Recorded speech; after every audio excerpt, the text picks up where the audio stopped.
दलित परिवार जो एक साथ पूरा अनुसूचित जाति रहता था, उसी में आपने मतभेद पैदा किए। पिछड़ा वर्ग में आपने मतभेद पैदा किए। आपने बांटा, हम बटेगी। दलित परिवार में हत्या होगी तो उसको सरकारी नौकरी दी जाएगी। कोई एक वादा मुख्यमंत्री नीतीश कुमार जी ने आज तक पूरा किया हो तो आप लोग जो हारने के लिए कहेंगे मैं तो हम बटे भी। कहां एतराज किया हम लोगों ने बटने से? आपने भाई को भाई में ही बांटा ना। दलित परिवार जो एक साथ पूरा अनुसूचित जाति रहता था, उसी में आपने मतभेद पैदा किए। पिछड़ा वर्ग में आपने मतभेद पैदा किए। आपने बांटा, हम बटेगी। पर बदले में आपने हमें क्या दिया बताइए ना मुख्यमंत्री जी। कौन सा वादा है जो आपने पूरा किया? विभिन्न योजनाओं की घोषणा आपने की थी। 3 डिसमिल जमीन दी जाएगी, फलाना दिया जाएगा, ये दिया जाएगा, वो कर दिया जाएगा। दलित परिवार में हत्या होगी तो उसको सरकारी नौकरी दी जाएगी। कोई एक वादा मुख्यमंत्री नीतीश कुमार जी ने आज तक पूरा किया हो तो आप लोग जो हारने के लिए कहेंगे मैं तैयार। भाई आपने बांटा, हम बटे। आपने वोट बैंक बनाया, हम वोट बैंक बने। पर मिला क्या हम लोग को बदले? जिसकी राजनीति आप दशकों से करते आए हैं, कोरी कुर्मी लव कुश, भगवान जाने क्या क्या आपने वोट बैंक के तौर पर आपने नहीं कहा। पर मिला क्या भैया? आज भी जितने यहां पर समाज के लोग बैठे हैं, कुशवाहा समाज से आते हो, कोरी समाज से आते हो, कुर्मी समाज से आते हो, कोई भी आते हो भैया, मेरे लिए सब पहले बिहारी हैं। पर इतने साल से आप मुख्यमंत्री होने के बावजूद, हम लोग को अपना वोट बैंक बनाने के बावजूद, आप बात कीजिए मुख्यमंत्री जी कि कितने शैक्षिक संस्थान आपने हमारे लिए खोल के दिए, कितने स्वास्थ्य केंद्र आपने हमारे लिए खोल के दिए। क्या आज आपके राज्य में हमारे परिवार के लोगों को दूसरे प्रदेश नहीं जाना पड़ता शिक्षा के लिए, रोजगार के लिए? बुजुर्गों को मैं देखता हूं दिल्ली में लाइन लगाकर खड़े रहते हैं एम्स के सामने डॉक्टर से मिलने के लिए। क्यों ये सुख सुविधाएं हमें हमारे प्रदेश में नहीं मिलती? क्यों मेरे बच्चों को दूसरे प्रदेश जाना पड़ता है शिक्षा के लिए, रोजगार के लिए? मैंने आज तक कभी नहीं सुना कि कोई दिल्ली का या बंबई का लड़का बिहार आता हो शिक्षा के लिए, रोजगार। आपने हमें सिर्फ जातियों में बांटा, पर बदले में आज भी मूलभूत जरूरतों के अभाव से हम लोग जूझ रहे हैं। बिहार के गांव जाकर देखिए किस व्यवस्था में है। और हकीकत है हिंदुस्तान बसता है और मेरा बिहार बसता है तो गांव में बसता है। उस गांव के हालात देख लीजिए। शिक्षा के नाम पर भाई कहीं तो भवन नहीं है, भवन है तो बैठने की व्यवस्था नहीं है, सब है तो शिक्षक नहीं है। अस्पताल देख लीजिए, वहां पर डॉक्टर नहीं है, चिकित्सा के उपकरण नहीं है। भाई जिस प्रदेश के मुख्यमंत्री को स्वयं अपनी आंख के ऑपरेशन के लिए मोतियाबिंद जैसा छोटा सा ऑपरेशन, चाचा हमको लगता है आप करा के आए होंगे, मोतियाबिंद जैसा एक छोटा सा ऑपरेशन, उसके लिए जिस प्रदेश के मुखिया को 1000 किलोमीटर की फ्लाइट लेकर दिल्ली जाना पड़ता हो, तो सोचिए उस प्रदेश के विकास के क्या स्तर। शर्म आती है भैया हम लोग को। आज की तारीख में अगर बिहार सुर्खियां बनता है तो सिर्फ गलत कारण से, कहीं अपराध, कभी हत्या।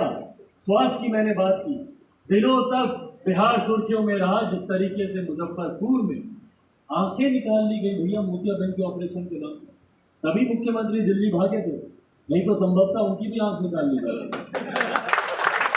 दिल्ली से करा के आए अपना ऑपरेशन। अपराध की वजह से सुर्खियां बनता है, कभी हत्या, कभी बलात्कार, कभी लूटमार, डकैती, अपहरण, रोज आए दिन की घटना है। मैं दावे के साथ कह सकता हूं कि आप लोग भी जिस जिले से आए होंगे, आपके जिले में पिछले 1 हफ्ते में कोई ना कोई ऐसी घटना घटी होगी। अपहरण हुआ होगा, बलात्कार हुआ होगा, लूटमार हुई होगी, डकैती हुई होगी। पर दुख की बात यह कि बदले में कार्रवाई किस पर होती है भैया? एक कोई बड़ी घटना मुझे बता दीजिए जिस पर दोषियों पर कार्रवाई की गई। तमाम अपराधी निश्चिंत होकर बेखौफ हमारे प्रदेश में घूमते हैं, क्योंकि संरक्षण प्राप्त है इनको देश के, प्रदेश के मुखिया को। और वो भी एक ऐसा मुखिया जो कि हमारे प्रदेश का गृह मंत्री भी है। हमारे मुख्यमंत्री के पास गृह विभाग भी है। जिम्मेदारी है इनकी कि अपराधियों को पकड़कर जेल के भीतर डालें, पर ये करते नहीं। क्यों नहीं करते? क्योंकि इनको डर है। इनको डर है कि भैया अगर हमने अपराधियों पे कार्रवाई कर दी तो जो डर की राजनीति हमने बिहार में चला के रखी उसका क्या होगा? लोगों को डराना, लोगों को धमकाना, शराबबंदी कानून। भाई कानून में एक कोई बड़ा गिरोह हो, मुझे बता दीजिए जिसको इन्होंने आज तक पकड़ा। कोई एक ऐसा बड़ा तस्कर जिसको इन्होंने पकड़ा हो। पकड़ा किसको है? लाखों गरीब परिवार के लोग आज शराबबंदी कानून में जेलों में सड़ रहे हैं, जिनको बदले की भावना से जिनको गिरफ्तार किया गया। आपका मेरा बैर है, इसके घर में 2 दारू की बोतल फेंकवा दो, अगले दिन इसको गिरफ्तार कर। पर वो दारू की बोतल आ कहां से रही है? किसी की जिम्मेदारी, किसी की जवाबदेही तय करने की जरूरत मुख्यमंत्री नीतीश कुमार ने कभी जरूरी नहीं की। भाई किसको नहीं पता कि बिहार में पहले से ज्यादा शराब बिक रही है। शराब बिक ही नहीं रही भैया। अगर मैं झूठ बोल रहा हूँ तो टोकिएगा, पर बताइए बिहार में शराब की होम डिलीवरी हो रही है कि नहीं हो रही? सबको पता है। एक जगह ऐसी नहीं है जहां पे शराबबंदी, जहां पे जहरीली शराब की वजह से मृत्यु हुई हो और चिराग पासवान वहां पे ना गए। हम लोग चंपारण में हुआ, वहां पर हम लोग गए, मोतिहारी में हम लोग गए, मुजफ्फरपुर हम लोग गए, गोपालगंज हम लोग गए, वैशाली हम लोग गए, आरा, बक्सर, छपरा हम लोग गए, नालंदा, मुख्यमंत्री के गृह जिले में हम लोग गए। एक मुझे बता दीजिए जहां पे कोई गिरफ्तारी हुई और जहां जाते छोटे छोटे बच्चे बच्चियां बताती है कि भैया यहाँ पे जहरीली शराब का निर्माण होता है। जब सबको पता है, मुख्यमंत्री नीतीश कुमार को नहीं पता। इनके संरक्षण में ये काम चल रहा है। बिहार का वर्तमान, बिहार का भविष्य को बर्बाद करने का काम मुख्यमंत्री के संरक्षण में चल रहा है और मुख्यमंत्री उस पर खामोश है। भैया कब तक हम लोग खामोश रहेंगे? ये मेरा सवाल अब आप सबसे। बिहार को बर्बाद होते हम लोगों ने देखा, पीढ़ियों ने संघर्ष किया है बिहार को बर्बादी से बचाने के लिए। मेरे नेता, मेरे पिता स्वर्गीय रामविलास पासवान जी के संघर्ष को मैंने देखा, पर कब तक ये संघर्ष चलेगा? इनकी पीढ़ी पूरी संघर्ष करती रही, इनके समकक्ष जितने आप सब लोग हैं, आप लोगों ने संघर्ष किया, मेरी पीढ़ी ने संघर्ष किया। कब तक संघर्ष करेंगे भैया?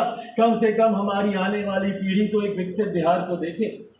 और इसी लक्ष्य के साथ, Bihar first, Bihari first mission के साथ, इस विजन डॉक्यूमेंट के साथ मैं निकला हूं और अकेले निकला, बिना इस बात की परवाह किए कि मुझे तोड़ने के लिए, मुझे झुकाने के लिए बड़ी से बड़ी शक्तियां लगी हुई।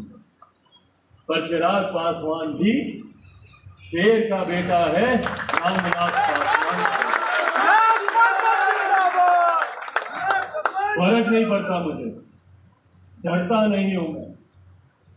बड़ी से बड़ी शक्तियां आ जाएं मेरे पास, मेरे नेता आदरणीय रामविलास पासवान जी का आशीर्वाद। बड़ी से बड़ी शक्तियां, बड़ी से बड़ी ताकत ना चिराग पासवान को झुका सकती है, ना मुझे डरा सकती है। प्रयास इन्होंने कम नहीं किया भैया, निरंतरता में प्रयास कर रहे हैं।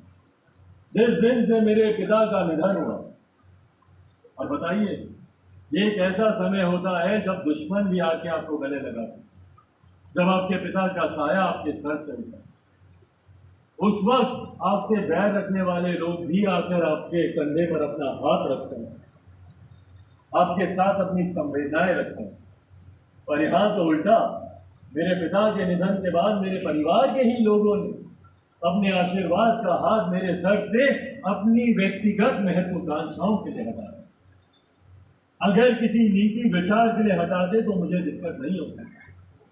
अगर वो जिस समाज का प्रतिनिधित्व कर रहे हैं उसके अधिकार की लड़ाई लड़ने के लिए भी अगर मेरे सर से अपना हाथ हटाते तो मुझे दिक्कत नहीं होती।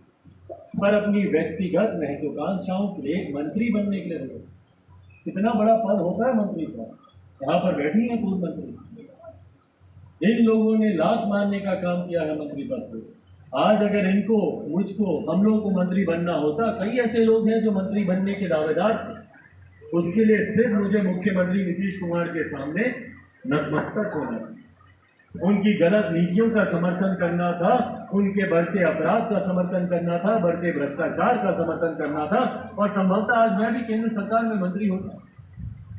पर मेरी रगों में उस नेता का खून, मेरी रगों में रामविलास पासवान का खून, जिन्होंने अपने विचारों, अपने सिद्धांतों के लिए मंत्री पद को 2002 में लात मारने का काम किया, पर अपने सिद्धांतों से कभी समझौता नहीं। और वहीं उनके अनुज जो उनको स्वतः अपना उत्तराधिकारी कहते नहीं थे, आज जब उनके मंदिर को तोड़ा गया, जिनको वो अपना भगवान कहते थे, उनके घर को जिसमें 35 साल तक मेरे नेता रहे, आज जब उनके घर को तोड़ा गया, उनकी प्रतिमा को खंडित किया गया, उनकी तस्वीरों को सड़क पर फेंक दिया, मुझे खुशी होती भैया कि आप सरकार में रहकर अगर उनके लिए आप लड़ाई लड़ते। चिराग पासवान तो विपक्ष में है ना, मैं तो लड़ूंगा ही, और मेरे नेता मेरे पिता है भैया, वो मैं बर्दाश्त नहीं कर सकता कि अपने पिता के मरने के बाद उनकी तस्वीर को सड़क पर गिरा दे। पैरों से अधिकारी उनकी तस्वीर को रौंदते हुए जा रहे। मेरे नेता ने जिसको अपना नेता माना, डॉक्टर बाबा साहेब भीमराव अम्बेडकर, उनके तैलचित्र को, उनकी मूर्तियों को खंडित किया गया। वो सब वीडियो आप लोगों ने देखा होगा। खामोशी से बैठे जिनको वो अपना भगवान मानते हैं, खामोशी से बैठे वो देखते रहे, सिर्फ मंत्री बनने और बने रहने के लालच में। क्यों नहीं इन तमाम नेताओं का खून खौला? क्यों नहीं इन लोगों के मुंह से एक आवाज निकली जो इस वोट बैंक की राजनीति करते हैं, जो अपने आप को दलितों के मसीहा कहने की राजनीति करते हैं, जो अपने आप को अनुसूचित जाति जनजाति के संरक्षक कहने की बात करते हैं।